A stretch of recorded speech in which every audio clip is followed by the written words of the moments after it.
If you treat somebody non-operatively, this will actually require bowel rest, NG tube decompression, and a small bowel follow through to prove that either the bowel obstruction in the small bowel has resolved, or if it's persistent with no progression of contrast into the colon.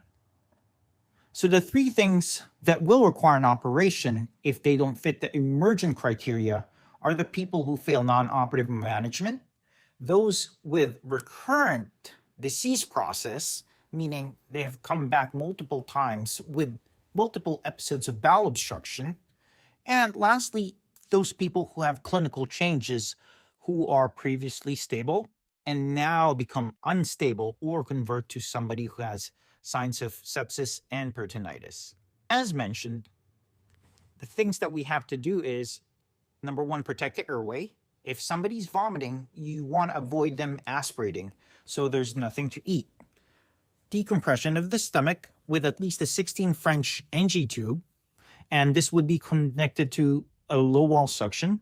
Most of the time we prefer intermittent, but the biggest thing is it's actually confirmed that placement is in the proper position and that it is actually working.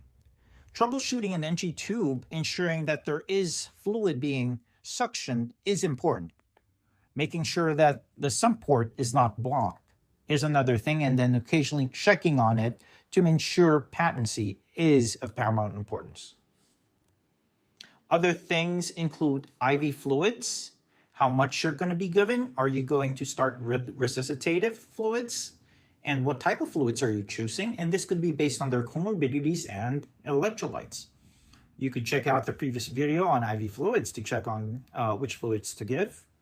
And measuring their I's and O's. Why is that important?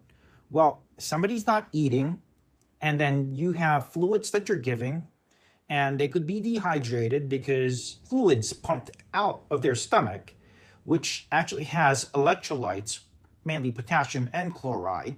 So you have to monitor all of this. And so the NG tube output is one of the things we do measure, as well as their clinical findings and exam. Are they distended? And do they have bowel function? Particularly, have they actually passed gas?